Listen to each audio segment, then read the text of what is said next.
Gradually, I became aware of my surroundings again, and my thoughts began to emerge from the fog in my head. The ominous semi-darkness of my basement workshop, lit only by the light from the partially open door, reflected my mood.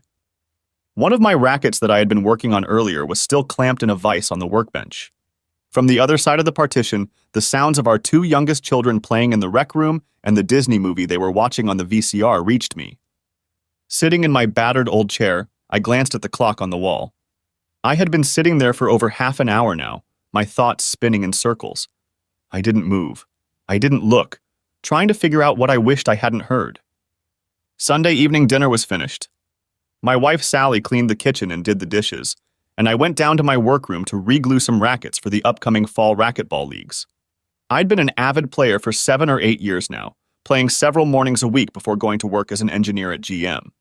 I also played in at least one evening league every fall, winter, and spring session. It was a point of pride for me that I got pretty good in that relatively short period of time and always played in the A bracket. I participated in local tournaments several times a year, usually placing first. While playing racquetball, I consistently maintained my weight at about 200 pounds at 6'2". Our 7-year-old daughter, Jessie, followed me to watch her favorite movie in the game room, followed by a toddler, 4-year-old Allison.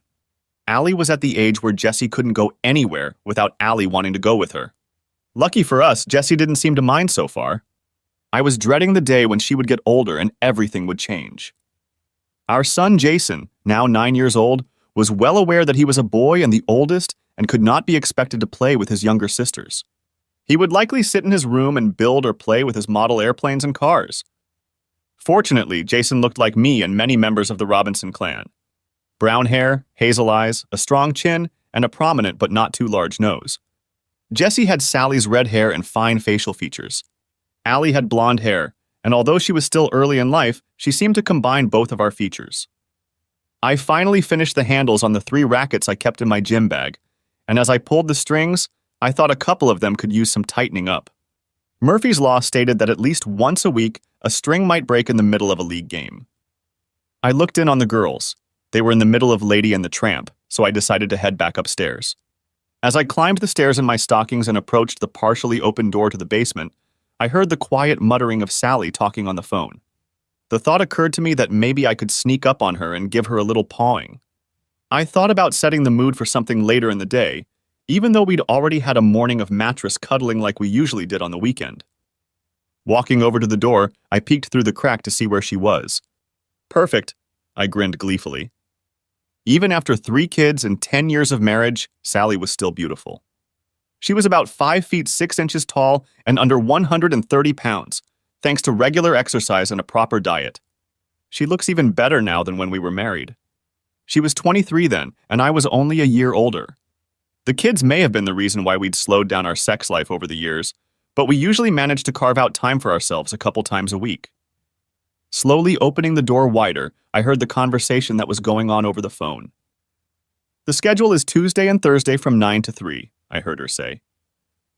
There was a pause as she listened to what the person on the phone was saying. "Yes, I can talk. Phil is in the basement with the girls right now." "Why?" "Yeah, I think so too, Debbie. I've been thinking about it a lot lately." "This coming weekend?" "I don't think we have anything on the calendar. I could probably do it." Now I know. She was talking to her friend and boss, Debbie Bradshaw.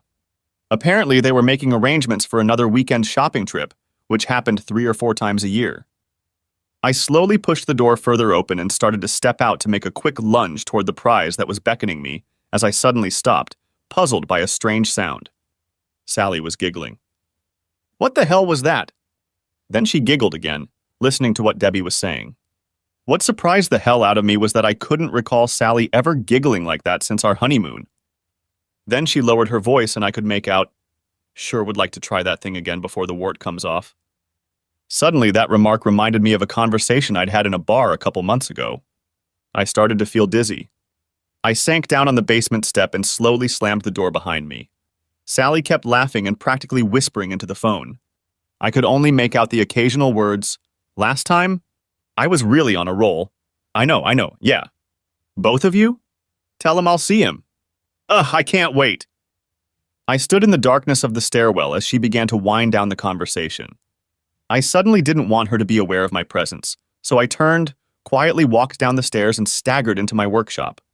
I collapsed into a chair, reflecting on the conversation I remembered. It happened last spring after one of the last Wednesday night games in our racquetball league.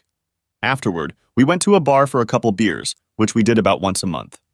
After an hour or so, it was just me, John Harrison, and Craig Davis. John and Craig were best friends and had joined the Oak Park Y just a couple years before. John liked beer and Craig only liked soft drinks. I learned over time that he was an alcoholic and had quit drinking a few years ago.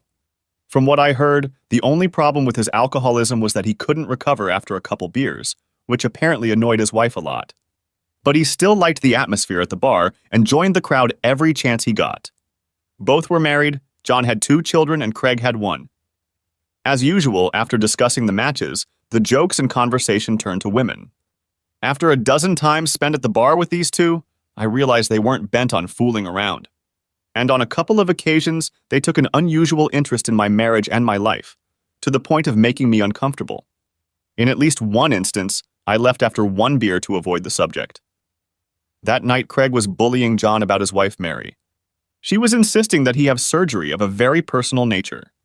I thought he was talking about a vasectomy, and added that Sally was talking about having me do it so she could quit the pills. But so far, we hadn't come to an agreement. Craig continued to smirk as John took on a distressed look on his face.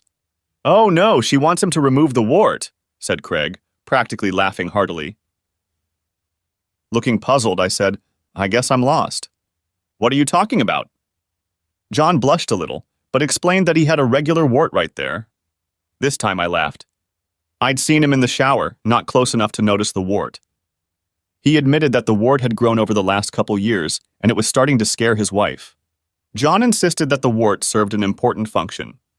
His wife, Mary, insisted that he should have it removed, even if it meant she was losing something in the bargain. It seemed to me that John was not so much objecting to his wife losing money as he was objecting to her losing the advantage he had in pursuing other women. Apparently, his wart was often a topic of discussion and aroused a certain curiosity when he tried to get other women into bed besides his wife. It was around this time that I decided that this shit was getting too deep for me and decided to hit the road. Now I was sitting in the dark thinking about that conversation. I just couldn't believe that Sally could be involved in what her phone call had hinted at. Sally knew that John and Craig were the ones I played racquetball with. I had talked about them several times before, and their names were usually on the schedule of matches I kept with our calendar. But as far as I knew, they had never met. But the dots kept connecting themselves, no matter how much I tried to deny it. I got the feeling that I was in the dark, and I felt a sweat break out on me. I just couldn't believe that Sally could have done such a thing, and I desperately hoped there was some plausible explanation. And whatever was going on, Debbie was obviously in on it too. Sally's boss, Debbie Bradshaw, had become assistant manager of the store where Sally worked about 5 years ago. She was transferred from corporate headquarters outside Detroit. She had previously worked at the same store right out of college and then moved to the big city to get her management training. Debbie was married to Josh, a financial controller whom she met while working in Detroit. Sally told me that Josh was her second husband. Sally and Debbie were about the same age and became friends when Sally was pregnant with Allie. At the same time, Debbie was pregnant with daughter Shannon, their first and so far only child. Both babies were born within a month of each other, which brought Debbie and Sally even closer together. We socialized with Debbie and Josh a few times over the years, usually at some event related to Debbie and Sally's work. We were not in the same social circles and were perhaps a notch below them financially. Debbie was a smart, beautiful, green-eyed blonde. But it always seemed to me that she should be the center of attention. Josh seemed like a nice enough guy, but it always seemed to me that his main focus was his work. John and Craig joined the Wise Racquetball League about 2 years ago. John owned a construction business, and Craig was the managing partner of a residential construction company. The senior partner was his father-in-law. We were all about the same age, married and had families, so we had a lot in common. But oddly enough, we only socialized during a racquetball game or when we stopped in for a couple beers afterward. Our families never met. As is often the case when you start socializing with new people, you find that you have mutual friends and acquaintances. One day when I mentioned the store where Sally worked, John said he had an acquaintance who also worked there. It turned out to be Debbie Bradshaw. Debbie graduated from the same high school as John and Craig, but a year later than them. He said they see each other a couple times a year. The shopping trip started about 2 years ago when our youngest Allie was going through the terrible twos. For a few months, Sally was especially bad with Allie. Jessie went to daycare, so she was home half the day too. Trying to take care of 3 kids, a house, and a job a couple days a week was knocking her out. I wasn't much help at the time, as I was working extra hours each week on a project assigned to me. It got to the point that one night when everyone had gone to bed, she collapsed on the couch and started sobbing with frustration and exhaustion. I picked her up in my arms and just held her until she finally calmed down. After talking about the situation, she complained that if she could just get a break from it once in a while, she would be relieved. I was so upset that I couldn't be around as often as I should have been that I offered to be fully responsible for the kids on her next day off if she wanted some time off. She tearfully thanked me and said she would think about it. A couple weeks later, Sally said that she had talked to Debbie about needing to get away from the kids. Debbie suggested that they go shopping together and visit some expensive shopping centers in the suburbs of Detroit. Debbie was sure her husband wouldn't mind. Despite my reservations about letting her go to an expensive mall with a credit card, I agreed. So, on my next free weekend, Sally and Debbie left Saturday morning for Detroit. On the way, they stopped for breakfast and then stopped at one of the malls. After lunch, they checked into a motel, had dinner, and went to a movie. Before leaving, I insisted that she call me right after checking in and give me the phone number and room number where she was staying, which she did. The next day, they checked out of the hotel, had lunch, and went to another mall before returning home around 5 o'clock in the evening. Sally was so grateful for the trip that she hugged and kissed me as soon as she walked in the door and talked at length about the stores and restaurants. She didn't go on a crazy shopping spree, but bought a few nice things for herself and the kids. I was happy for her. Plus, the kids were very good to me, so I had no complaints. That was over 2 years ago. After that weekend, shopping trips somehow became a regular occurrence on their own. Every 3 or 4 months, the two of them would leave on Saturday morning and return late Sunday night. I didn't mind that much. I enjoyed spending time alone with the kids, and it seemed to please Sally. I tried to remember if anything had changed since these trips started. I remembered that the second time she came back, she was in a very different state of mind than she had been after the first trip. For some reason, she seemed sullen, sad, and perhaps a little nervous. I told her this on Sunday night and asked her what was the matter. She replied that it was nothing, but that she had gotten her period, and I knew she sometimes had blue discharge. The more I thought about it, the more I realized that after that first time, we never made love the night she came back or for a few days after that. But we always did it a few days before she left. And when the trips continued, in the week leading up to one of them, Sally was always on the rebound, almost giddy. I hadn't given it much thought before, but now I wondered. About this time, I heard Sally calling to me from the top of the stairs. "Phil, it's bath time for the girls. Can you send them upstairs?" I just sat there trying to gather my thoughts. "Phil? Phil? Can you hear me?" I got up from my chair, walked to the foot of the stairs, and called out to her sourly, "Yes, I heard you. I'll get them." I entered the restroom and after some argument escorted the kids out. After they climbed the stairs, I wandered around the room picking up and putting things away. Mostly to kill time. I needed to gather my thoughts and not let the emotions raging inside me show. Finally, I couldn't put it off any longer and went back upstairs. Sally was looking through a cookbook in the kitchen when I walked through the door. She threw her head back, looked me in the eye, smiled, and said, "Is something wrong, honey? Did you get the impression?" Feeling awkward, I mumbled something about finding a crack on one of my favorite rackets. But I kept looking into her eyes, trying to see anything that might confirm my suspicions. But there was nothing to see. She was just Sally, the woman I loved. She laughed and kissed me again. "Debbie called while you were downstairs.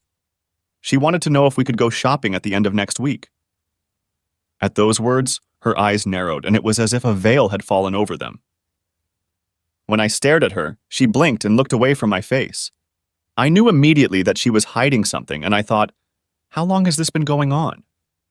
In desperation, I tried to think of a way to postpone this trip until I could think of something. Anything. "Don't we have something planned for next weekend?" I said unconvincingly. "There's nothing on the calendar," she replied. "I think there's a VFW event on Saturday night and I thought we should attend," I said slowly. Sally pulled away from me and looked at me appraisingly. "Phil, you know I don't like going to these events. I don't care if Dad goes too." All you guys do is talk about army stuff and drink too much. It bores me to tears, so if you want to go, just get a babysitter while I'm gone. Then why don't we do something with the kids this weekend? Cedar Point will be open for a few more weeks before it closes for the season, and we haven't taken Allie with us once yet. She's old enough to enjoy it, said I, grasping at straws. Sally frowned and her face reddened, as it does on the rare occasions when she gets really angry.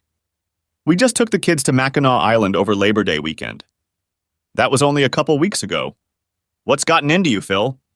You've never objected to me shopping before? A little annoyed, I said with a stone face. Never mind, I just thought we could do something together. You and Debbie are having a good time. I'm going to go upstairs and make sure the kids go to bed. I turned and headed up the stairs toward the bedrooms. Halfway down, I looked back down and saw Sally looking at me strangely. For the rest of the evening, I managed to avoid any serious conversation with her. Like most work nights, I got into bed before Sally and tried to sleep. After a while, I heard her enter the house and head into the bathroom to change into her pajamas. She slid into bed and snuggled up against my back. She wrapped her arms around me and whispered, Phil. I continued to breathe shallowly and regularly and pretended to be asleep. Eventually, she gave up and rolled away from me. I could tell by her breathing when she finally fell asleep. I rolled over onto my back and stared at the ceiling, trying to sort out my thoughts. I went back in time, reflecting on my life and how I got to this point. I grew up less than 20 miles from where we lived now. A normal middle-class family, mom, dad, me, and my older sister. The most interesting thing about my childhood was my best friend Jason, or Jace as everyone used to call him. His family lived at one end of the block and we lived at the other. We met around 4th grade and had been inseparable ever since. If he wasn't at our house, I was at his. Not a week went by that one of us didn't spend at least one night at the other's house. He was Mr. Personality, always joking, always laughing, rarely taking anything seriously, and always making friends wherever he went. I, on the other hand, was more quiet and thoughtful. We complemented each other. As we grew up, we played sports together, started paying attention to girls together, and dated often. Although neither of us had a serious relationship with one girl, we both managed to lose our virginity in the last few months before prom. As students, we both weren't outstanding, but I usually got better grades than Jace. One thing I discovered in high school that I enjoyed was drafting. By the time I was a senior in high school, I had taken all the drafting courses and was seriously considering becoming an engineer of some sort. After high school, I decided to go to a local junior college that had an engineering technology program. It was relatively inexpensive and close enough to live at home and commute to work. Jace didn't know what he wanted to do, but he enrolled in general education courses. The biggest advantage was that we got a deferment from the military draft. At the end of my freshman year, I had a big blunder. Jace and I were at a college party on Saturday night, and I got pulled over on the way home. I failed the breathalyzer and spent the night in the county jail. Dad and Mom bailed me out the next morning and were justifiably pissed. After all was said and done, I spent all my savings to pay fines, court fees, and lost my driver's license for a year. For the rest of the semester, I rode my moped around giving Jace rides.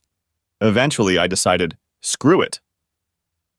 Being broke without a driver's license gave me no incentive to go to school the next year. I decided to roll the dice and enlist in the Army. I figured that with my drafting training, I could get a job as an engineer and avoid Vietnam. At least that's what the recruiter told me. Of course he lied. When I told Jace about my plans, he immediately decided to join me. The recruiter said we could enlist as buddies and be guaranteed to train together. So off we went. Basic training was difficult but tolerable. Midway through training, we went through a battery of aptitude tests to determine what kind of work we were suited for. The Army, in its infinite wisdom, decided that we would best serve the green machine as fire control specialists. The job was to operate what the Army called an FDC computer, but it was actually an advanced calculator that calculated distances, azimuths, and the number of explosive charges to use to hit an artillery shell. So after basic service, we were sent to Fort Sill to learn a new trade. Sill was not a very pleasant place, but being with Jace, we were able to have some fun. But that was nothing compared to the next prize we got. A couple weeks before graduation, orders came to go to Vietnam. After 15 days of vacation, visiting family, drinking beer with old buddies, and chasing after a couple of our old girlfriends, we took the long flight to I Corps, Republic of Vietnam. After some deliberation with the personnel officers, we both managed to get assigned to Battery A, 2nd Battalion, 11th Artillery Brigade. It was November 1969, and Nixon had already begun to reduce troop levels as the strategy of handing the war over to the South Vietnamese gained momentum. What a joke that was! For the first 5 or 6 months, we didn't see much combat. We flew a lot of sorties from fire support bases throughout I Corps, but only participated in raids a couple times. Up to this point, the highlight of our tour was a vacation in Bangkok, Thailand. After 15 days spent in the company of whores and booze, Jace and I returned to our unit exhausted, hoping to get some rest. The news that our unit had been attached to the 3rd Brigade of the 101st Airborne Corps during our absence was not particularly exciting. But a couple days later, when our battery was airlifted to a desolate hill in the middle of the deepest, darkest bush I'd ever seen since arriving in Vietnam, I got a bad feeling. 4 months later, I came home on a stretcher. Jace came home in a body bag. I was very depressed, both physically and mentally, by the trauma I had suffered. I spent a few weeks in the hospital and a couple of months in a rehab center. I also spent some time with a psychiatrist trying to make sense of everything that had happened. After I was declared almost fit for duty again, I was sent back to Fort Sill to the training brigade as an assistant instructor. I didn't want to talk to anyone else, so I enrolled in courses at the local college and spent my off-duty hours immersed in writing assignments. After serving there for a year, I applied for early release so I could go back to school. As Vietnam was ending, the Army was increasing in numbers. I applied and was accepted into an engineering training program at the university closest to home. The Army approved my request and I was released 5 months early, having served 2 years and 7 months. I moved back in with my mom and dad and applied for veterans benefits. Living at home, my needs were small. I had most of my money set aside while still serving in Vietnam. And my education benefits and income from my part-time job covered all my expenses. Looking back, I was a typical, or perhaps stereotypical, shell-shocked, confused Vietnam veteran. Society's reaction to the war and those involved, combined with my injuries and what I saw and did, turned me into a bitter, introverted recluse. I let my hair down and grew a beard. Most of the time, I wore a hooded sweatshirt or an old, worn army field jacket. Ratty jeans and worn sneakers completed my ensemble. I walked to school, to work, and home. I know Mom, Dad, and my sister Terry were worried about me. But I just didn't feel socially active anymore. I still saw a therapist about once a month, but it didn't help me much. About once a week, I would visit Jace's parents and we would talk about him and the good times we had together. They seemed to enjoy it, and it was the least I could do for them. One afternoon, I was sitting in the study hall of the International Center on campus.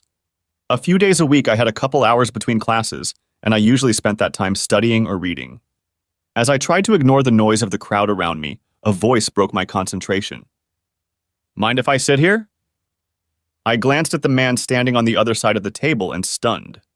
Long red hair with the perfect pale complexion that only a true redhead could achieve. Curious brown eyes stared into mine, waiting patiently for an answer. I licked my lips nervously, looking at her perfectly shaped red lips and wondering what they would be like on mine. I was immersed in those thoughts when she repeated, "Do you mind if I sit here?" My tongue lisped and I managed to mutter, "No, go ahead." As she put her books down and pulled out a chair to sit, I studied her with an edge of my eye. She was probably 7 or 8 inches shorter than I was, weighed about 20, and was very well built. For the next half hour, she was immersed in her books while I pretended to be glued to mine. From time to time, I glanced at her and marveled at her looks. About the 5th or 6th time, I looked up and saw that she was looking at me. She pointed to my field jacket and somewhat uncertainly said, "Are you a veteran?" I nodded affirmatively and then she asked, "Vietnam?" I flinched when she said that, as the answer was often not a nice one. But I just said, "Yes," and left it at that. A few minutes later, she happily said, "My dad is a veteran. He served in the Korean War. He was a Marine." I relaxed a little and thought that maybe it wasn't so bad. Then she said, "He was even wounded." She said it as if it was about nothing. Civilians, I thought with disgust. But I just nodded and explained to her that I had been in the Army for almost 3 years, but avoided mentioning Vietnam. We started talking and talked until she said it was time for her to go to class. She gathered her books, said goodbye, and walked out the door. I was sorry to see her go. She was the first woman I really talked to after coming home. A couple days later, I was sitting in almost the same spot when I heard a familiar voice say, "Hey, mind if I sit here?" This time I responded a little more coherently than the first time. I tried to immerse myself in the book, but she started talking to me like we were best friends. After a while, she paused and, blushing slightly, said, "Did I just realize that I'm babbling away and I don't even know your name?" A little embarrassed, I held out my hand and said, "It's Phil Robinson." She laughed and replied, "Sally Baxter. Nice to meet you." It turned out that we both had long breaks between classes every Monday, Wednesday, and Friday.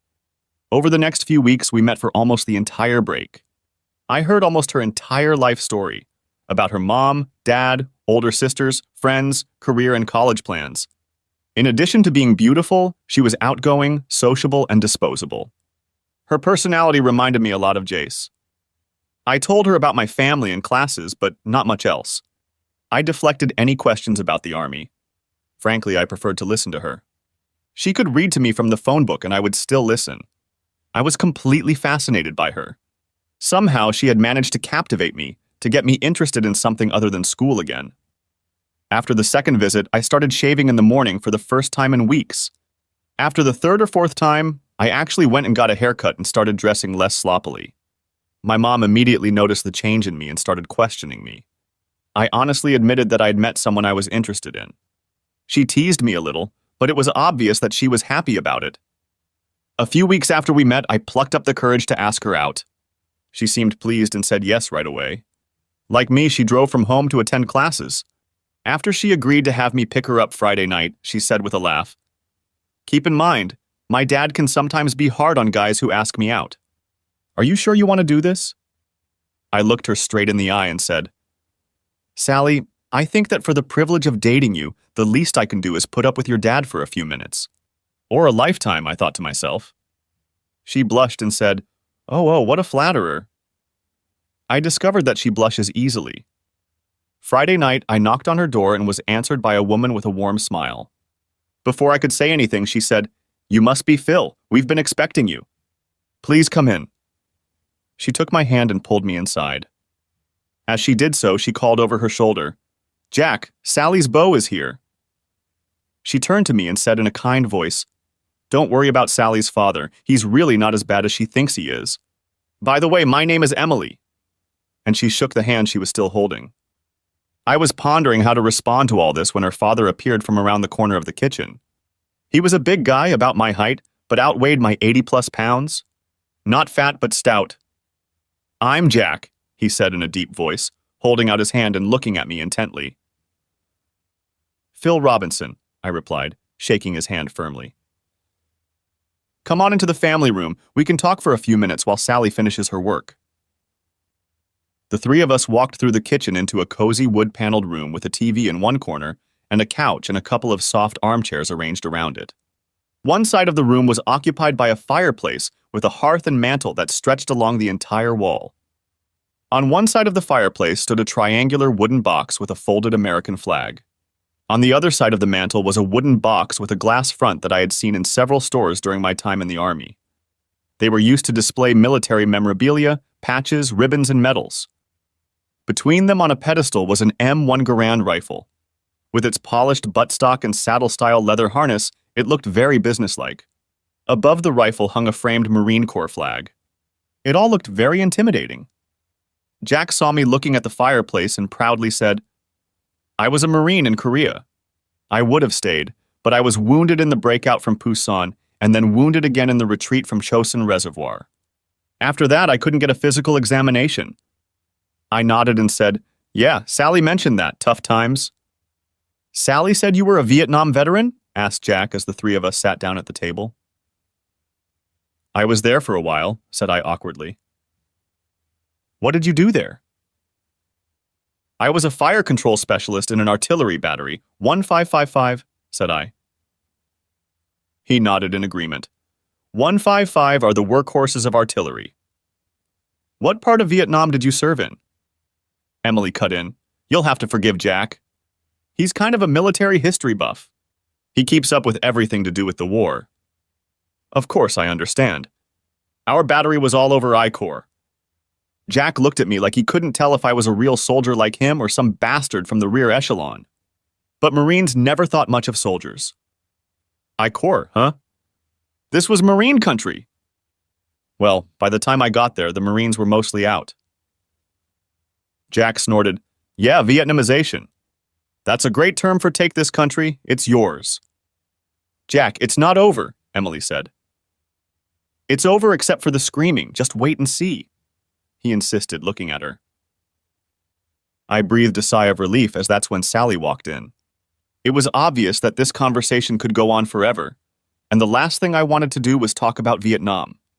We talked for a few minutes about school and what we were going to do that evening, and then said goodbye and left.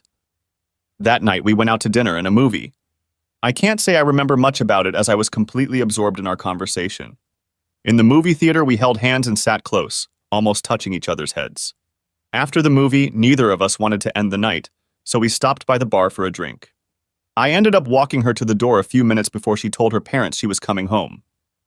I stood in an awkward pose, really wanting to touch her, to kiss her, but at the same time afraid of ruining the evening, when she snatched the idea out of my hands. She reached up, wrapped her arms around my neck, and, almost touching my nose, looked into my eyes and whispered, Thank you, Phil, for a wonderful evening. Time stood still as I looked into her deep brown eyes. I swear I could look into her soul. Everything she was and everything she would ever become was completely open to me. In that moment, I realized I had fallen in love with her. I put my hands on her waist and kissed her gently. From that day on, at least a couple times a week, we cuddled like this. She put her arms around my neck, I held her tightly, and we looked into each other's eyes, hiding nothing. Reluctantly, she pulled away from me and went into the house. The next day I called her and we talked on the phone for an hour. We set up another date for the middle of the week, and just like that, we became exclusive. A few weeks later, when I told her I had gotten a motel room for the following Saturday, she blushed, as she often did, but then just smiled and nodded. The evening was everything I could have dreamed of.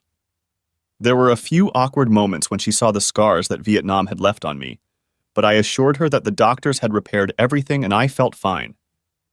I said quietly in her ear, Sally, I love you. You probably don't want to hear it, but I can't help it. Sally pulled back her face and looked down at me. I could see tears glistening in her eyes and her lips curved in a smile. I love you too, Phil. I never knew it could be like this. I want to lie like this forever. I laughed in relief and kissed the tip of her nose. I don't know about that, but I sure know I want to do it again and again and again. This time she laughed and then moaned as I, still hard, entered her. God, Phil, everything you want, everything? For the first time since losing Jace, I felt at peace with the world. That life was getting better. That I had a future with someone I loved and who loved me back. By the time we left the motel, exhausted, in the wee hours of the morning, we knew we wanted to be together for the rest of our lives. That night we talked about everything. About marriage, children, where we wanted to live, what we wanted to do with our lives. Although Sally was a year younger than me, she was a year ahead of me in school. She was graduating at the end of this spring, and I was graduating a year later. We decided that after graduation, Sally would go to work and we would wait and get married right after I graduated.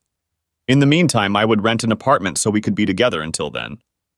A week later, I took Sally home to introduce her to my folks. My dad, Dave, worked as a toolmaker at GM. My mom, Donna, had been working as a part-time teacher's aide since my sister and I moved to middle school. Sally and my folks took an instant liking to each other. My mom later said they loved Sally not only for herself, but for the way she brought me out of my shell. And I was changed. I was happy. I couldn't stop smiling most of the time. I was so bad that the next time I saw my therapist, he kicked me out of his office and told me not to come back. Sally's father and I continued to have a wary relationship. I'm sure he was concerned about the man who had knocked his youngest daughter down. And the fact that we were close didn't help matters. The look on his face when we talked about living together before marriage was frightening. That changed a few months later when Jack and Emily invited us over for dinner. Jack and I secluded ourselves in the living room, while Sally and her mother stayed in the kitchen putting away food and talking. After a few minutes of small talk on the usual topics, Jack hesitated for a moment and then said, Sally told me that you have some serious scars from your time in Vietnam. She asked me what might have caused them. I looked away, feeling uncomfortable for some reason. Yeah, but it's not something I like to talk about, especially with her. Jack smiled and said, I know what you mean. Civilians usually don't. After a moment, he said, Phil, when you and I met, I was under the impression that you didn't see much going on over there. Reluctantly, I replied, not really. Not until the last fire base I was at. After a moment's silence, he asked, which base exactly? I hesitated again. Ripcord. Jack's eyes suddenly widened. Ripcord? You were on Ripcord? I nodded. In the summer of '70? He asked with some tension. I nodded again. I was somewhat surprised that he had even heard of Ripcord. The Army had done its best to minimize any news of that battle because of the high number of casualties we had suffered. This was not difficult to do since President Nixon's tour of Cambodia was taking place at the same time. At this point, Sally and her mom returned to the den, and we started talking about school and Sally's upcoming graduation. Jack and I never talked about it again, but from that moment on, Jack treated me like the son he never had. After that, things began to happen very quickly. Sally graduated from high school with honors. She got a well-paying job as an assistant buyer at a retail store nearby. She spent as much time with me as she could in my apartment. But her mom and dad had it in their heads that she should move in with me permanently. I graduated on time and got a job at General Motors as a draftsman before I even got my degree. 2 months later, we were married. Since we were both working, we were able to afford a small house on a large enough lot to annex if the need arose. A year later, our son Jason was born. Named after my best friend, he was a miracle. 2 years later, we had Jesse. By then, we thought it was over. But after some hesitation, we gave birth to Allison 3 years after Jesse. The birth of our son was special, but it was the girls who wrapped their little fingers around me. Sally cut back part-time and moved into retail when Jason was born. She wanted to work at least part-time between having kids and eventually go back to full-time when all the kids went to school. Right now, her work hours fluctuated between 12 and 20 hours a week. That was fine with her because she was eligible for a large employee discount, and keeping the kids clothed was expensive. Since I started working, my work has steadily evolved. In the beginning, I was translating part designs into programs to create numerical control ribbons for automated manufacturing. By the time Allie was born, we were watching the first computer-aided design systems begin to be developed, and the company selected me to be part of a group to be trained on the very first implementation. Life was good. Money was plentiful, and we could afford 2 cars and a modest but nice house. In between having children, we added a bedroom, bathroom, and recreation room. We had 3 beautiful and healthy children. We did many things together as a family. Every year we took at least one family vacation with the 5 of us, and twice a year Sally and I sent the kids to their grandparents for a long weekend somewhere just for us. I always thought our marriage was strong, and we weren't shy about declaring our love for each other. We hugged, held hands, and touched each other often. I would look at her and other guys' wives and think how lucky I was, and I often told her so. I had always thought we were all just as in love now, and just as fervently in love with each other as we were 10 years ago. Now I wasn't so sure. I could feel my life turning to shit. Sleep eluded me most of the night, and I probably only managed to get a couple hours of sleep. The next morning, I didn't go to the Y and staggered into the office, shut the door, and stared at the wall. I knew I had to come up with a plan of action. I had to somehow figure out what was going on. I could ask Sally directly what was going on. As far as I knew, she had never lied to me before. But if she was already hiding something, would she tell me the truth now? And how would I find out? I knew what I overheard. I knew what I saw in her eyes. I started doodling on my notepad and making notes on where to go next. What steps to take to figure out what was going on? But when it came to figuring out what I would do if things turned out to be the worst-case scenario, I was lost. I loved Sally. I loved my children. The thought of being without them scared the hell out of me. But even scarier was the thought that maybe Sally didn't really love me. For the next few days, I was like a zombie at work and at home. I couldn't think about anything else. Sally didn't even notice until Jace said something about my dad acting out. I just chalked it up to having a work project on my mind. Tuesday, I got back into my usual routine and went to play racquetball before work as usual. John was there and, of course, Craig. The thought occurred to me that I had never seen John without Craig and vice versa. I realized that if John was involved in something, so was Craig. When I entered the locker room, they were standing at the end of one of the aisles, changing clothes and talking quietly to each other. When they looked up and saw me, John laughed and Craig started smirking as if he was the only one in on the joke. I realized now that the smirk was a normal expression on his face. I tensed up and started to get angry. For the first time, I began to think of these two as my adversaries. John was an inch taller and maybe 10 pounds heavier than me. Craig was a little shorter in stature and stocky. I usually beat them at racquetball, mostly because I'd been doing it longer and was in better shape. I controlled myself, and the six of us played a few pickup games. John and Craig were cordial, and we exchanged some small talk, after which we all cleaned up and went to work. On Wednesday, I decided to check on John and Craig's whereabouts on Saturday. I called John at home from work and talked to his wife. I told her that I was one of the guys in his racquetball league and was calling to see if John could play on Saturday.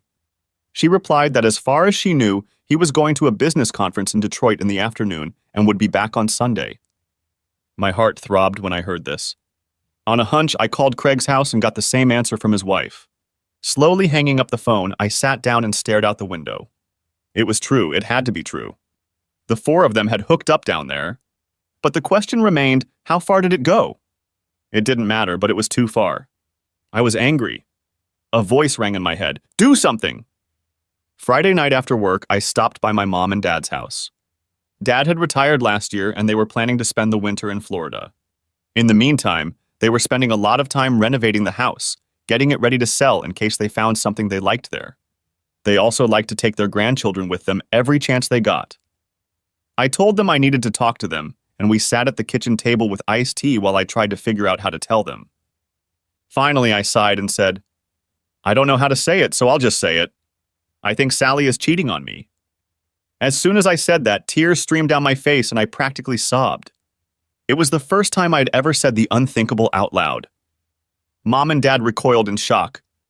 No, this can't be happening." "Not Sally. Sally wouldn't do that to you. She couldn't do that to you," whispered Mom. "Son, why do you think that?" said Dad quietly. I recounted everything I had overheard and what I had learned. Mom sat and cried quietly, shaking her head. Dad reached out and pulled her to him and hugged her tightly. "What do you want from us, Phil?" asked Dad. "I need to know for sure. I have to be where they'll be tomorrow night. I know it's a lot to ask, but could you pick up the kids tomorrow and keep them until Sunday?" I pleaded. Dad nodded. "Sure, Phil. But I pray to God this is all a misunderstanding." I nodded. "Yeah, me too.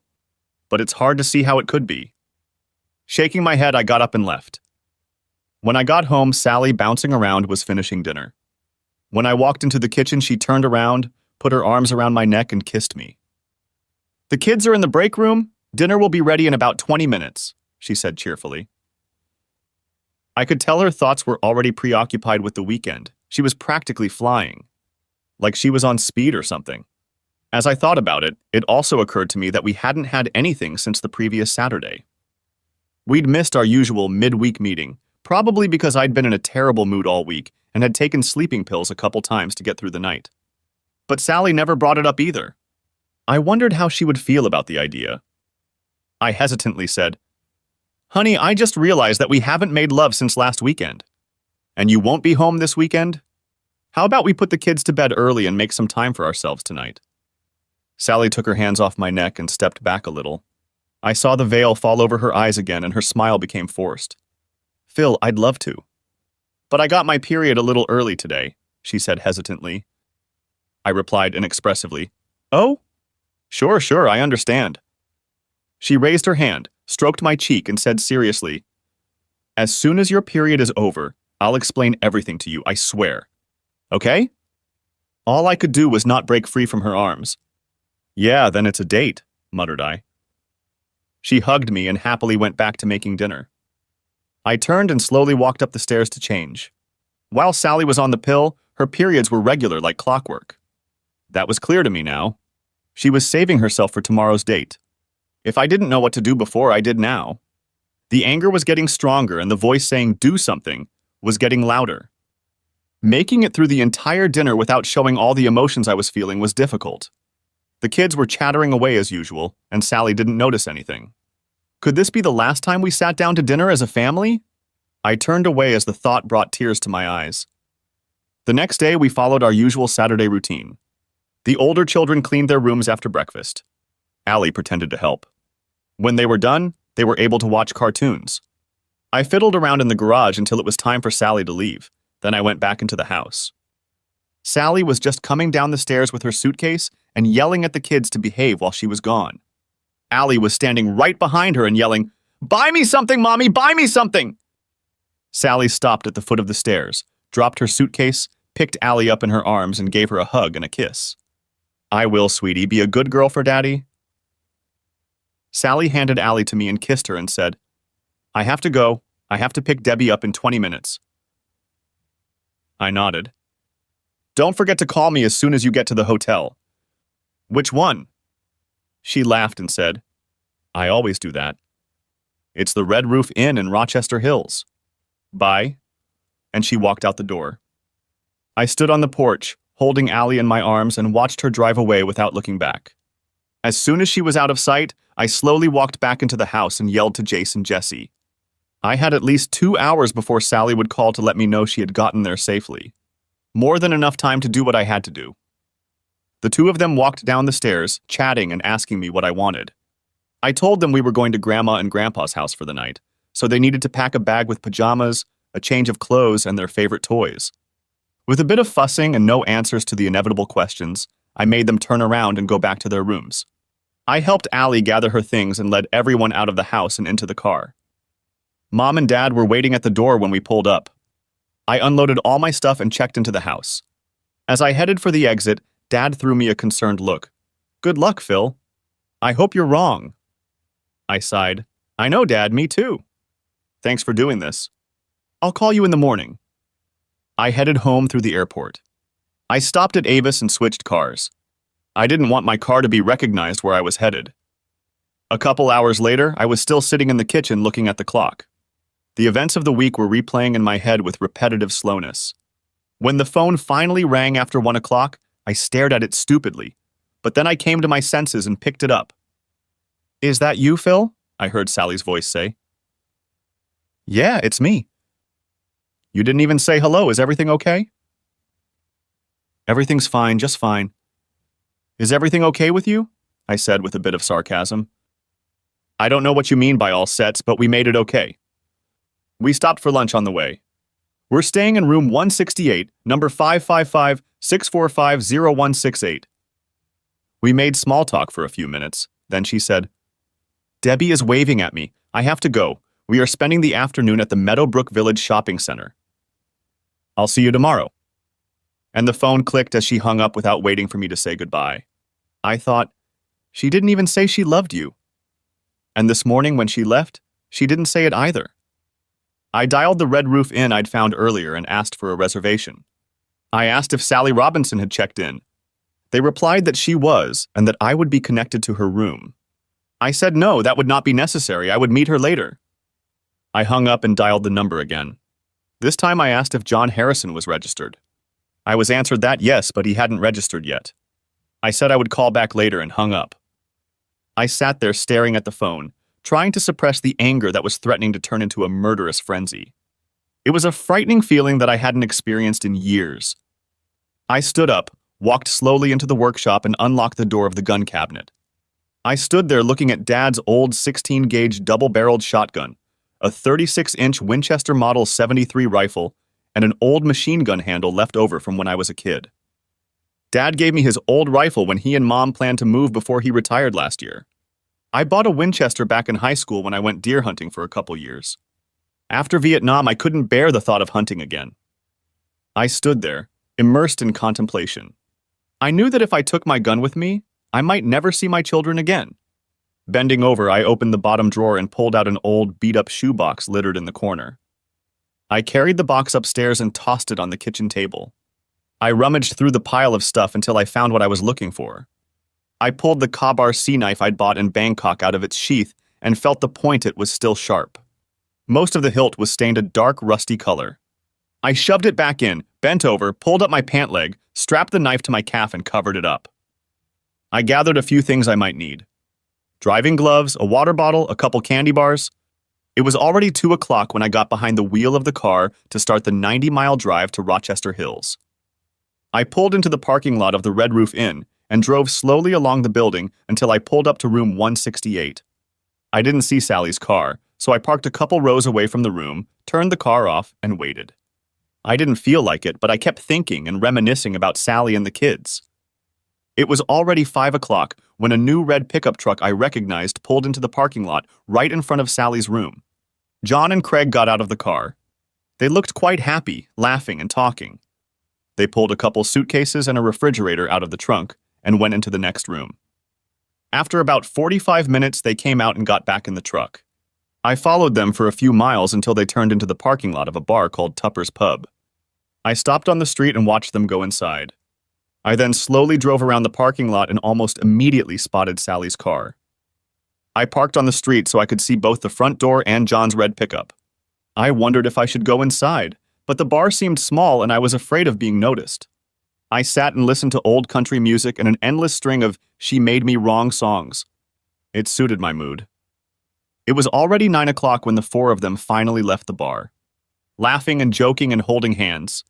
Instead of trying to follow them, I decided to outrun them and head back to the hotel. At this time of day, I didn't think they were going anywhere else. Plus, by parking where I was, I could easily get on the road before them.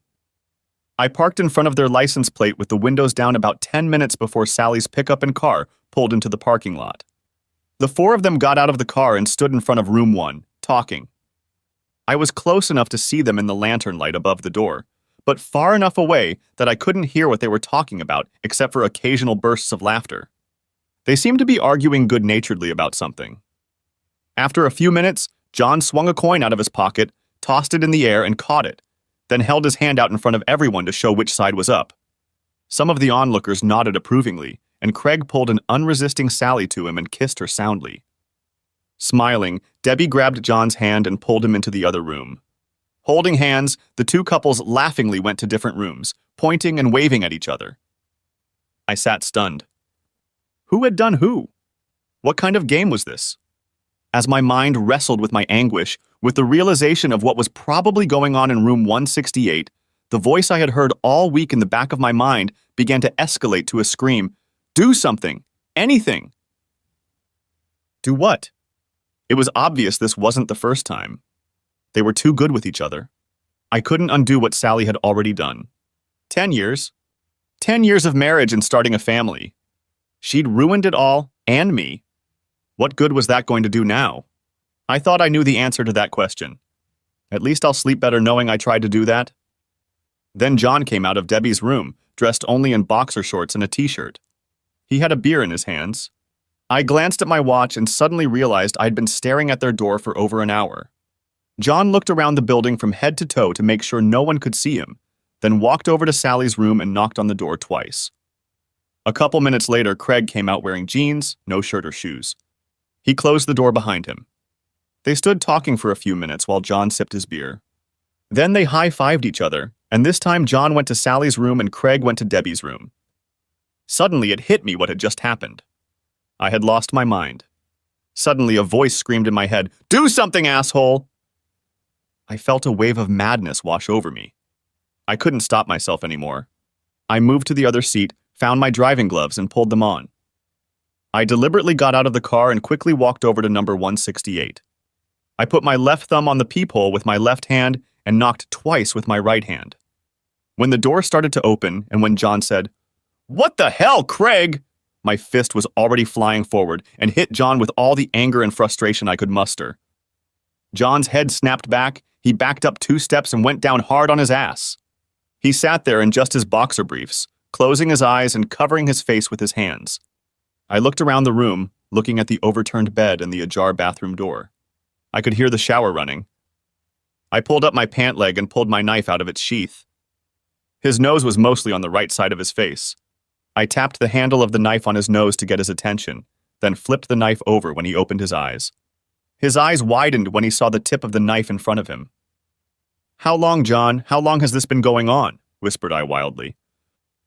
"Don't lie to me," I said coldly. Maybe 2 years. He stammered. Fear was evident in his voice and eyes. Then I suppose joining the same racquetball league wasn't a coincidence, John? No, he said hoarsely, closing his eyes again in pain. I thought about that fact for a moment. He wanted to be near the man whose wife he was entertaining.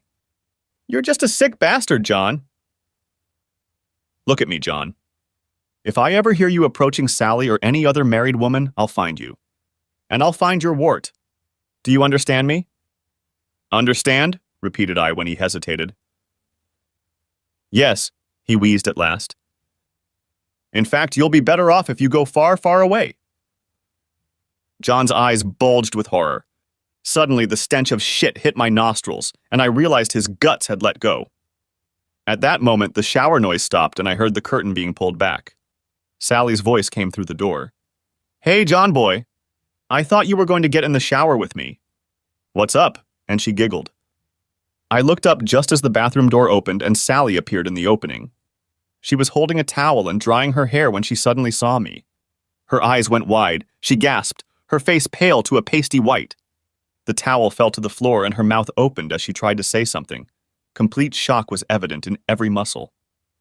John boy doesn't seem well, I growled at her. I glared at her and took a step towards the bathroom. A look of panic appeared on her face as she took a step back and reached out with both hands to slam the door shut. I heard a click as she closed it. I turned and walked over to the nightstand next to the bed. Taking the phone, I cut the cord in one swipe of the knife and then slipped the knife back into its sheath. I turned around and headed for the front door. I stopped at the door and looked around the room once more. Suddenly, I screamed in frustration and misery, then picked up the phone and threw it with all my might right into the bathroom. It crashed violently into the door and fell to the floor, causing a terrified scream from inside. I stepped outside and closed the door behind me. I paused for a moment and realized that the job wasn't over yet. I walked over to another hotel room. Again, I put the thumb of my left hand to the peephole and knocked twice with my right hand. The door opened and Craig laughingly started to say, "You guys sure are noisy," when my fist flew under his chin. I heard a short shriek from the bed and looked over at Debbie, who was sitting at the headboard, her eyes like saucers and a sheet under her chin. I knelt over Craig and felt for his pulse. He was alive but faded like a light. I stood up and walked over to the nightstand next to the bed. Debbie let go of the sheet and pulled it down to her waist, covering her mouth with shaking hands, her frightened eyes looking at me through her fingers. I then picked up the phone receiver and with a quick jerk pulled the cord from the wall. Then I stepped back to the door and turned around to look at her. "If you tell your husband you ran into me tonight, tell him I said hi," I said sarcastically. Then, changing my mind, I said, "Or maybe I'll tell him myself." I tossed the phone into the corner of the room and walked out, closing the door behind me. I stood outside, looking up at the night sky and breathing in the cool air deeply. I could feel the tension fading away, replaced by a soothing tiredness. The do-something voice was gone. Everything was done. And I knew what else I needed to do. The only thing I could do. Purposefully, I headed to my car to start moving on with my life. "Yes?" Somewhat abruptly, I said into the phone. I was annoyed by this interruption, even though I had been expecting it all morning. I was immersed in thinking about Jason, Jesse, and Allie. They were the most important part of my life now. And figuring out how to shield them from the consequences of what had happened was my highest priority. "Phil, it's Jack." "Yeah, Jack?" I replied without enthusiasm. "What's going on in there?" "Sally was here at the house when her mom and I got home from church. She's crying and says she's afraid to go home." Jack said this forcefully, almost shouting. I looked at the clock. It was almost 1 o'clock in the afternoon, almost 14 hours since I had left Rochester Hills. "I don't know what I could have done to make her feel that way," I said. "She says you lashed out at a couple of Debbie's friends they ran into last night. Hurt them pretty badly." "Hurt them? They're lucky I didn't kill them," said I sarcastically. "Phil, what the hell? That's not like you." I thought for a moment about how to respond to that statement. In the end, I just asked my question. "Did Sally tell you where this fight took place?" "She said it was outside a restaurant in the Rochester Hills neighborhood." "So she was trying to get out of it. Well, her family, her history. Sally is your daughter, so I guess it must be true. I said slowly. There was silence on the phone, and I sensed Jack was trying to process all of this. Phil, I'm going to bring Sally home. I want to know what's going on. We need to talk. No problem, I wasn't going anywhere. Jack hung up abruptly, but not before I heard in the background, "No, Dad, no!" I sighed. She's not going to make this easy, I thought. I was sitting at the kitchen table, looking at old photos and mementos that were in my shoebox, and finishing my second beer when they pulled up. Jack walked into the kitchen, followed by Sally, who tugged on his arm. Please, Dad, let us work this out. Phil and I need some alone time. I looked closely at Sally. She was makeupless, her hair loose, her eyes red and puffy. She was trembling as if she'd had a massive nervous seizure. She didn't return my gaze, holding onto her father's hand and trying to guide him back toward the door. But Jack wouldn't budge. Jack sat down in front of the kitchen table and stared at me. He looked at me and at the Ka-Bar knife lying on the table next to my beer in silence. Finally, he said, "Okay, Phil. What's going on?" I looked at Sally and said mockingly, "Yeah, Sally. Tell your daddy what's going on." She turned to me and said fiercely, "Shut up, Phil. You and I can work this out," her voice was commanding, but her eyes pleaded with me. I was infuriated that she thought things could be fixed if only we were alone, or that she thought like she could manipulate me. I was determined to be as honest as she was, lying. And she's the one who dragged her parents into this. I looked Jack straight in the eye. Turns out Sally and her boss Debbie have a couple of girlfriends they like to go out with when they're out of town. I found out about it and objected. Quite strongly, I must admit. I said it more tactfully than she deserved. Sally sighed, stepped back, and sat down on one of the kitchen chairs. Jack looked at me in disbelief. "No, Phil, Sally wouldn't do that." "I don't believe you." Jack started to get angry with me and said, "That's enough, Phil. Now you're being cruel and disrespectful." I shifted my gaze from Sally to Jack and back to Sally again. I could feel the anger overcoming my feelings of hurt and sadness. "Cruel and disrespectful, you say?" "Not even close, Jack. I'll tell you what's cruel and disrespectful. You would have seen what I saw last night in her hotel room. Another man's footprints." I stated it in a voice devoid of emotion. Jack turned quickly to look at Sally. Judging by the frightened expression on Sally's face, it was obvious that I was telling the truth. Suddenly, Jack collapsed in his chair as if his spine could no longer support him. Jack's expression crumpled. He covered his face with his hands and whispered, "Oh, God." Sally turned pale, her eyes starting to water. "Please, Dad, don't tell Mom." "We can work this out, Phil, can't we?" "Please, Phil, please," she pleaded. I sat in silence, rearranging old photos, going through souvenirs from an old shoebox, thinking back to a time when I was in incredible pain. After a few minutes, Jack straightened up and wiped his eyes.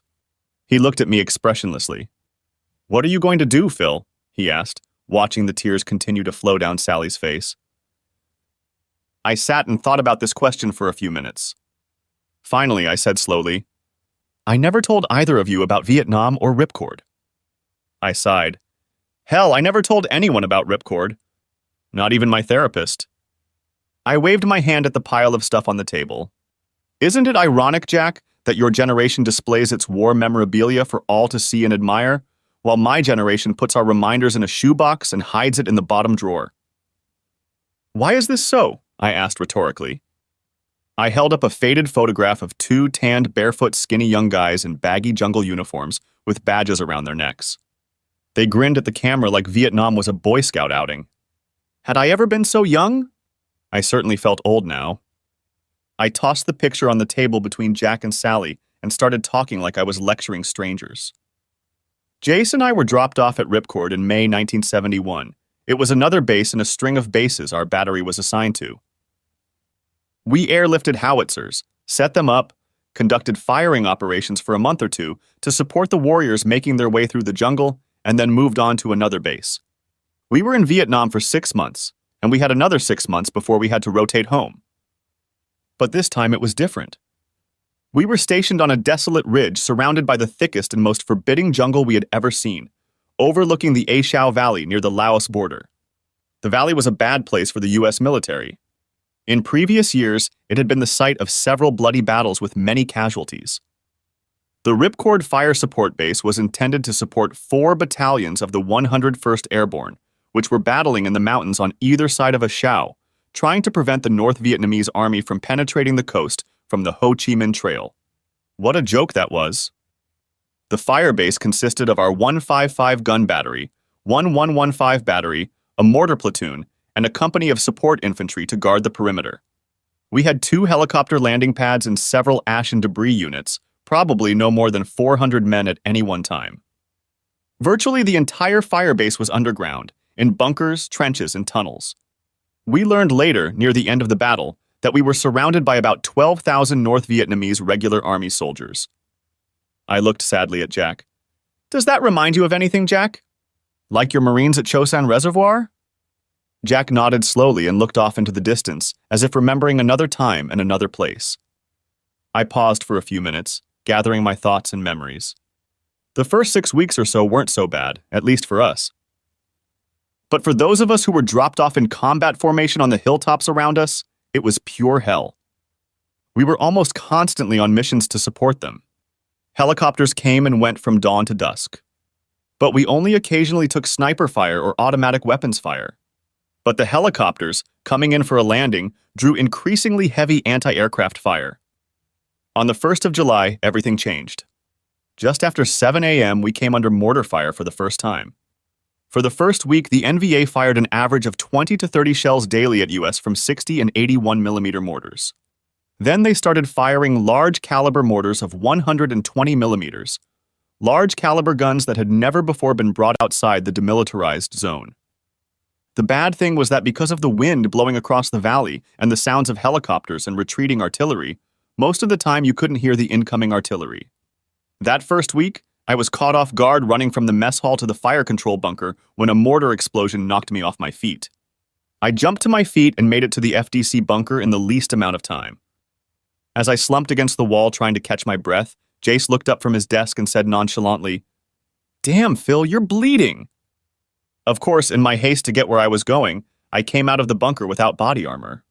I never made that mistake again. The shrapnel hit me under my right shoulder blade. When I got to the infirmary, the surgeon took one look and decided to evacuate me safely to Camp Evans, our supply base, to have the shrapnel removed.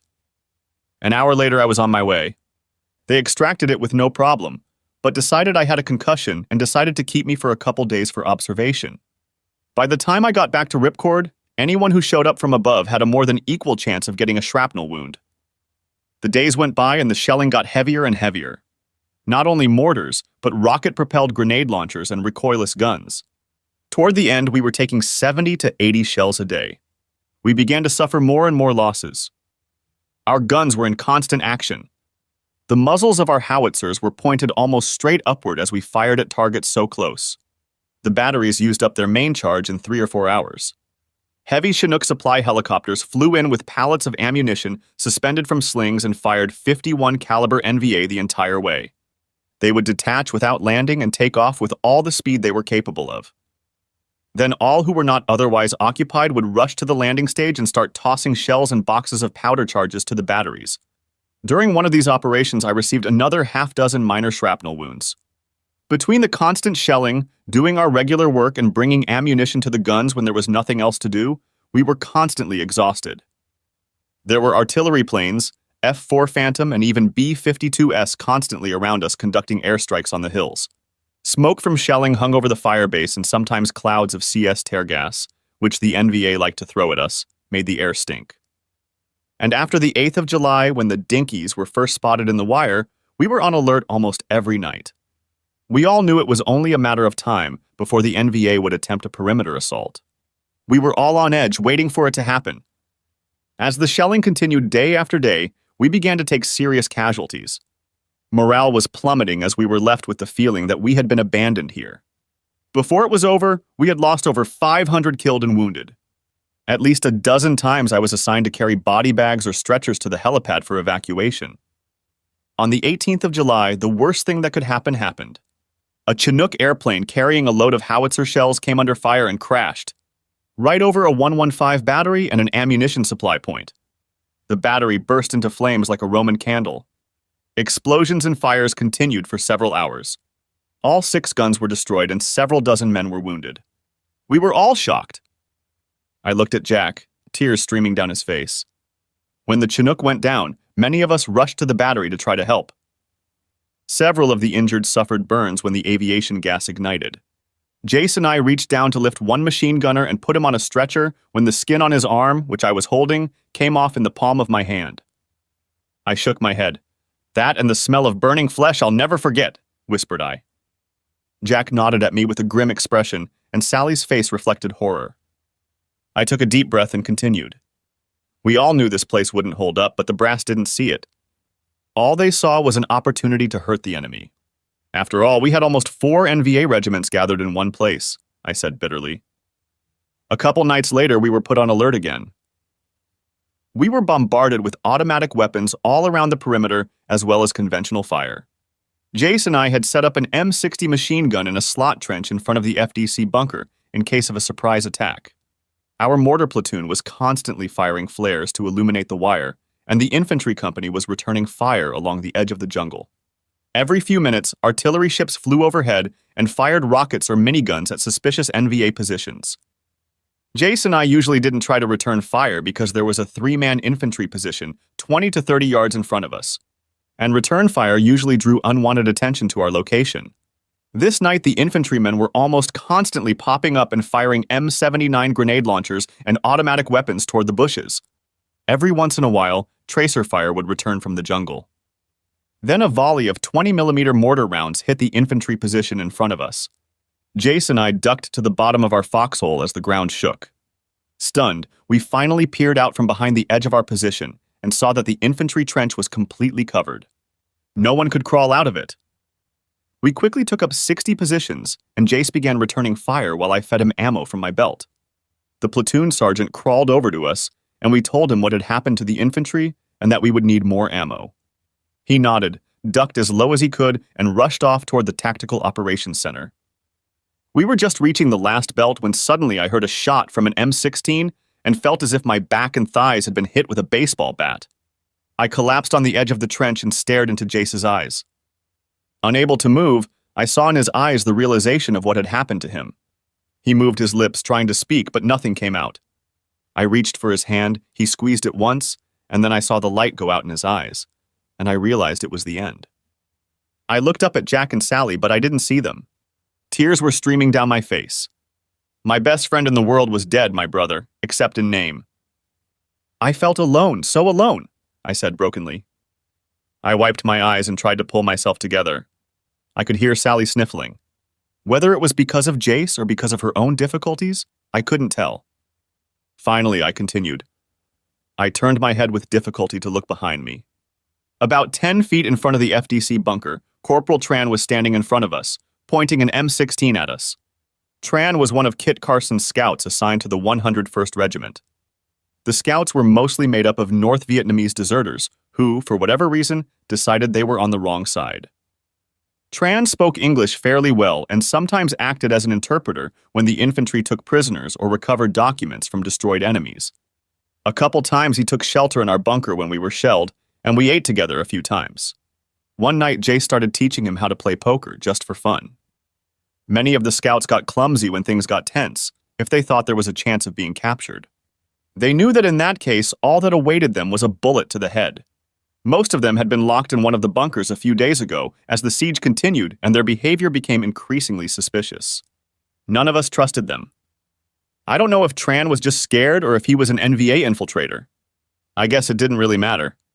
Tran fired a whole clip at Jace and me. I took a couple of bullets in the back, but my body armor saved me from all but a couple of broken ribs and a severe concussion.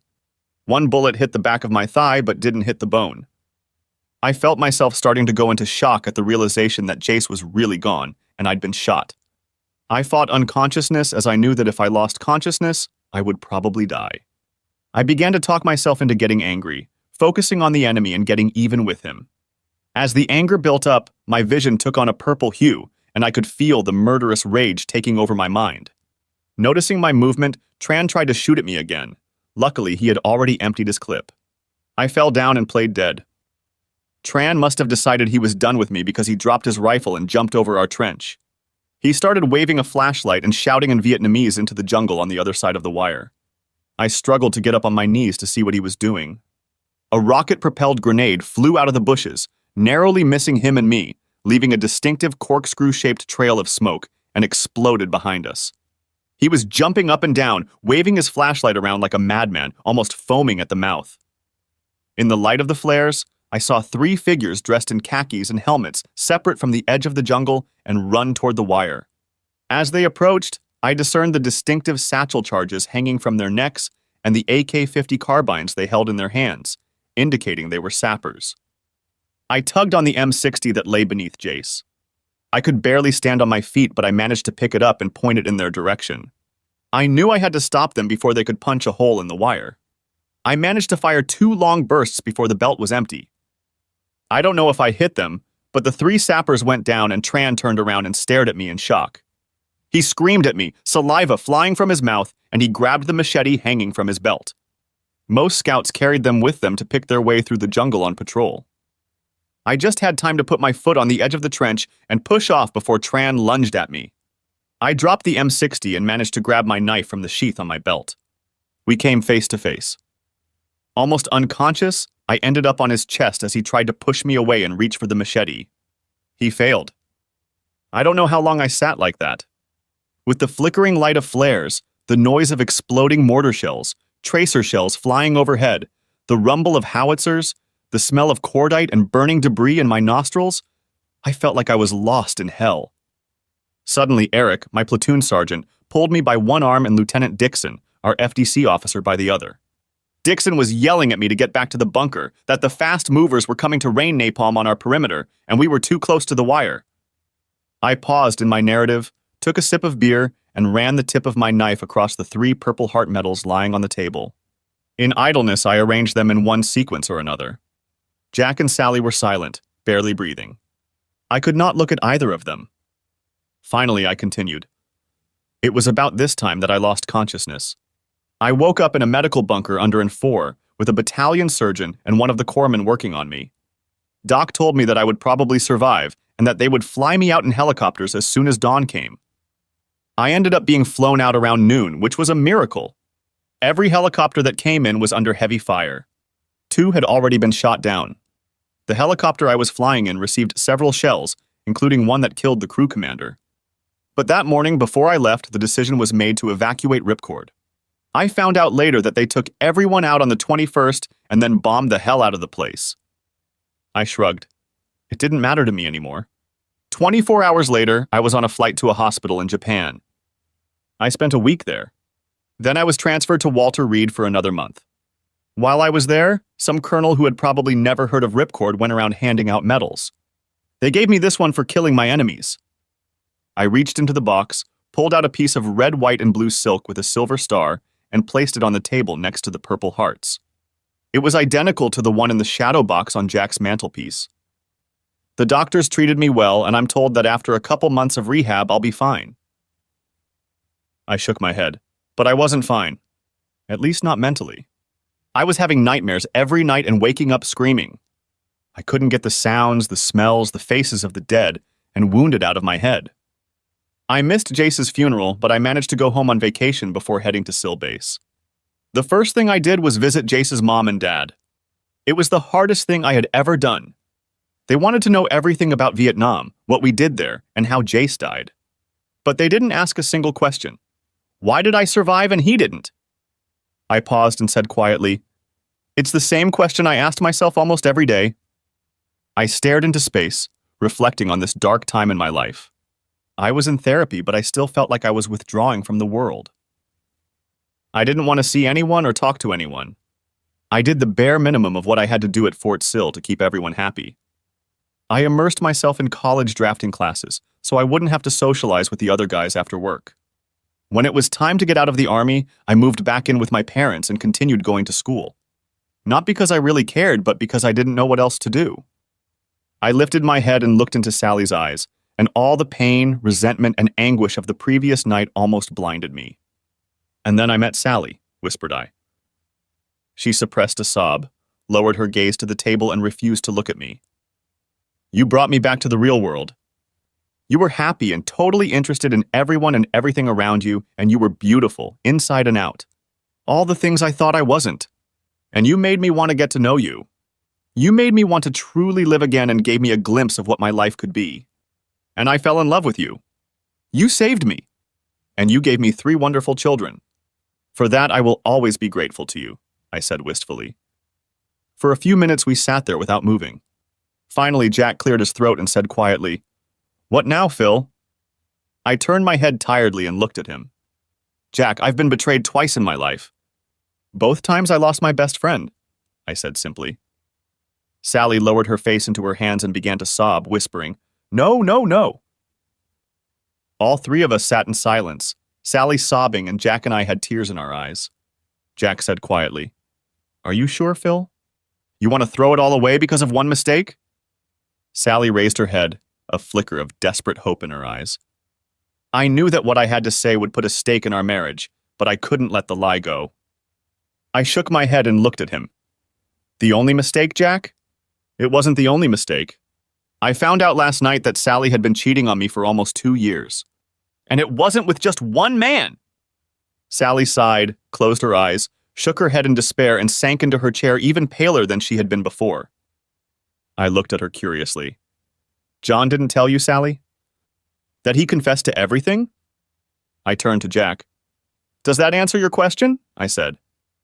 Jack slowly stood up and looked sadly at Sally. "You are my daughter, and I should love you. But I have lost all respect for you. Your behavior—" Jack stopped, unable to find the words, and just shook his head.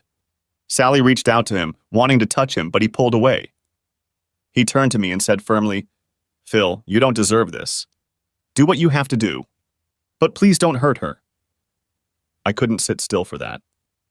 "No, Jack, I'm past that," I said sadly. "But if it makes you feel better, take this with you." I slipped the knife back into its sheath and held it out to him. Jack silently accepted it and turned toward the door. His shoulders were slumped, and he was no doubt contemplating how he should tell Emily. As soon as the door closed behind him, the phone rang, but neither of us even looked at it. We just sat there, not moving, not talking, and not looking at each other. The ringing finally stopped, and the silence became even more deafening. Finally, I said, looking into space, "I expected the cops to come to you this morning, not your father." Sally flinched at this and, stumbling, said, "Debbie and I convinced them to make up a story about being attacked outside the bar. We hoped that if they kept quiet, you wouldn't call their wives." I thought for a moment and realized I was free. Now there was no way they could change their story to be believed. For a second, I felt like a weight had been lifted off my shoulders, until I remembered that everything around me was falling apart. I just hummed and asked, "So where are they now?" Sally cleared her throat and fidgeted in her chair. "They're still in the hospital under observation. You hurt them badly. John has a broken nose, cheekbone, and ribs. Craig has a dislocated jaw, a couple broken teeth, and a concussion." I said bluntly, "Don't forget their balls, Sally." Sally looked at me with fear and trepidation in her eyes. No, you did some serious damage to them." She hesitated for a moment. "I never knew you were so cruel, Phil." "Did you have to do that?" I looked at her in bewilderment. "You're defending those bastards?" I said sarcastically. Before she could answer, the phone rang again. "You should answer it. It's probably for you," I said, and got up and went to the bathroom. I washed my face and looked at myself in the mirror. My eyes were red and puffy. I looked just like I felt, old and haggard, at least older than my years. It had been an almost sleepless night. I went back into the kitchen. Sally was just standing there, staring at the phone in her hand. Slowly, she hung up the phone and slumped down on one of the kitchen chairs. When I sat back down, she said without looking at me, "You had to, too? Did you have to tell Debbie's husband?" I shrugged and replied, "Why shouldn't I share his pain? He's already called John and Craig's wives. And he kicked Debbie out of the house. She's going to have to hire a lawyer to see her own daughter." She started crying again and mumbled, "Shit, shit, shit!" She looked up at me and said with tears streaming down her face, "And she fired me. She said it was all my fault." I laughed bitterly. "Oh, that's just wonderful. Tell me, Sally, who introduced you to John and Craig? It was Debbie, wasn't it? In between sniffles, Sally asked, How did you know? You know, when I told Josh this morning what you and Debbie did last night, he didn't want to believe me. Called me a liar and accused me of trying to ruin his marriage. But as soon as I said John Harrison's name, he changed his mind. He turned pale as a ghost and started swearing like a sailor. It must have been the first time in his life he ever got angry. You told me years ago that this was Debbie's second marriage, and she was estranged from her parents. It seems Debbie has a sister living upstate that she never sees either. About a year ago, Josh was auditing a company, and one of the people he worked with turned out to be Sarah, Debbie's sister. Sarah knew Debbie had remarried, and Josh knew Debbie had a sister, but they had never met. Anyway, they hit it off, and one night, before he finished his audit, Sarah invited him to have dinner with her and Dave, her husband. She had a story to tell. It turned out that her husband Dave was Debbie's first husband. Dave and Debbie started dating in college. They dated for 2 years until Debbie graduated from college and then got married. Around their wedding anniversary, Dave found out that Debbie was having an affair. He also found out that Debbie had cheated on him throughout their relationship. He kicked her out and filed for divorce. Debbie and her parents fought over this as well. Dave and Sarah then started dating and eventually got married. They now have a couple kids and seem very happy. Of course, Debbie never told Josh about all of this. And guess who Debbie had an affair with during her first marriage? Surprise. It was John Harrison. I stopped and Sally just stared at me in shock. Oh yeah, and when I mentioned John's name, Josh started putting the pieces together and realized that Debbie had been doing the same thing to him that you did to me throughout their marriage. No wonder he threw her out on the street. And I, like Josh, am wondering how long you've been messing around with me, I stated firmly. Sally cried again and said, Oh my God, Phil, it was only John and Craig, and only during our shopping trips. Please believe me. I never ever even thought about anyone else until Debbie brought it up before our first shopping trip. She sat twirling her handkerchief in her fingers, alternately crying and begging. Please, Phil, I don't know how I got where I am now. It was like I woke up from a dream, or maybe a nightmare, when I opened the bathroom door and saw you standing there. I didn't say anything, just looked at her grimly. Encouraged, she began to speak quickly, almost babbling. I knew Debbie liked to play before we even started shopping. She talked about it like it was the most fun she'd ever had in her marriage. But I didn't expect her to hook up with anyone during our trip. I was totally surprised when John showed up at the restaurant and Debbie introduced him to me. She explained that she had known John since high school and that he just happened to be in the neighborhood. I suspected that wasn't true, but I didn't say anything. She paused, bit her lip, and looked away. John was at his best that night. Flirted, danced with both of us, paid me a lot of compliments. I had a couple more drinks than I was used to, and when his hands got a little loose on the dance floor, I pretended not to notice. Later, when we got back to the hotel, Debbie went with John. He had booked the room next to ours. I realized that Debbie had set the whole thing up. The hotel we were in was old, with thin walls. I could hear them doing it most of the night. I guess that explains why you were like that when you came home that Sunday, didn't it? Said I with disgust. Sally hung her head and nodded. She wiped her eyes and continued. The next morning, John was gone. We had breakfast and Debbie told me in detail about their night together. She raved about him all the way home. Over the next few months, Debbie and I had lunch together at work a couple times a week as usual. She often mentioned John and how much fun she had with him. That's when I first heard about his wart. Debbie laughingly told me that I should try it one day because she couldn't explain it. At first, I just laughed at her. But the more she talked about it, the more the idea stuck in my head. A few months later, when another opportunity to go shopping presented itself, Debbie confessed that John really wanted to be with me, and she was fine with it if I wanted to be with him. I kind of laughed at that, but asked her what she would do if I did that.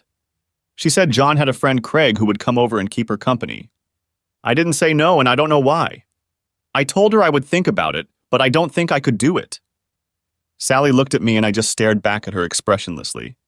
I knew it was wrong, Phil, but the thought crossed my mind that I could do it and no one would know.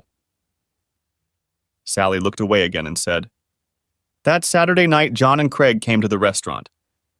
We had dinner and a few drinks and then went to a nightclub. We split into couples and I was with John. I had had enough to drink by then, and convinced myself that nothing bad would come of it. Everyone was having a great time. Later, when we got back to the motel, John and I naturally went to our room and Debbie and Craig went to theirs. Sally fell silent and just stared at her hands. Finally, I said dismissively, "So, was it as you thought it would be?" Sally looked at me with tears in her eyes.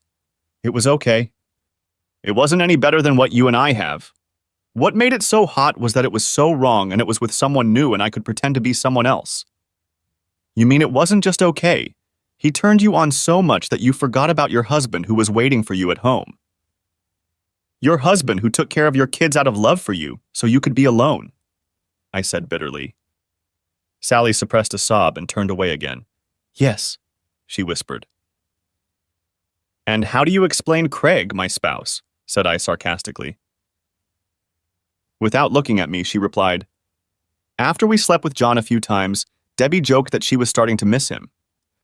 I didn't think too much about it, but on the next trip when we got separated into couples, I danced with Craig almost all night. Later at the motel, Craig came to my room and he and I spent the night together.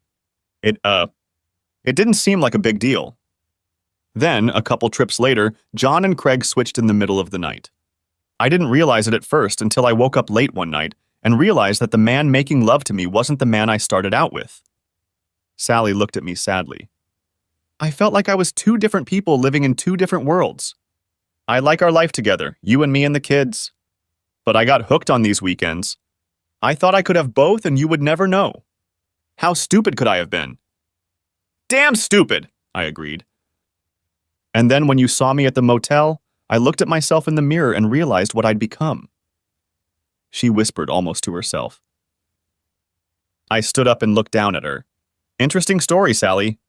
Too bad it doesn't have a happy ending. Or maybe there is, for you. I'm going to go get the kids. Tonight, when Allie is asleep, you and I will sit with Jason and Jesse and tell them that their parents will be living apart. I think Allie is too young to understand. We won't tell them the real reason. And I'll do my best to minimize the trauma for them. I'll sleep on the couch in the basement until I make other arrangements." Sally shouted after me as I started to walk away. "Phil, my God, this was a mistake!" "I love you. Don't do this, please." I turned and said, "Why not?" Sally, sobbing uncontrollably, replied, "It was only 3 or 4 nights a year. I never saw John or Craig or anyone outside of that weekend. Please, Phil, I'm begging you. Can't you forgive me and let me make things right?" "Forgive you, Sally? Forgive you for becoming a whore for other men 3 or 4 nights a year? For giving away the thing you cherished most in the world, yourself? Forgive me for destroying my trust in you? Forgive me for destroying my belief that you and I belong to each other and no one else?" I said sadly. "And how would you fix that? Could you go back in time and start over? Can you not have fun with John this time? And not have fun with Craig? Because that's what it takes to make things right," said I tiredly. I stood silently, looking around the kitchen, the family photos on the wall, the kids' drawings and newspapers on the fridge, Allie's baby chair in the corner, all the things that made this house a home. I shook my head, trying to clear it. I spent most of last night without sleep, asking myself how I'll feel about you in 6 months, a year from now, or 5 years from now. I'm sure I'll be able to forgive you someday. But what I won't be able to do is forget. Not in a year, not in 5 years, not even in 10. Every time I see you, I will think of last night. Every time I hear your voice, I will think of last night. And every time I hear your name, I will remember last night." I said this with a hitch in my voice. With tears in my eyes, I said, "That's what, Sally, I can't live with." I stood there, unmoving, sadly contemplating the future, barely noticing Sally, who was rocking back and forth in her chair, alternately sobbing and crying, "No, please, God, no!" After a few minutes, I said softly, "Can you answer me one question, Sally?" She looked at me with empty eyes, like a condemned prisoner who knows there will be no commutation of sentence. "You lost the man who loved you more than anything in the world. You lost the respect of your parents, the respect of my parents, and the respect of your husband. You've lost your job. And someday you'll have to explain to our children why you destroyed our family. Was it worth it?" After a moment of silence, broken only by Sally's muffled sobs, I turned and slowly walked out the door.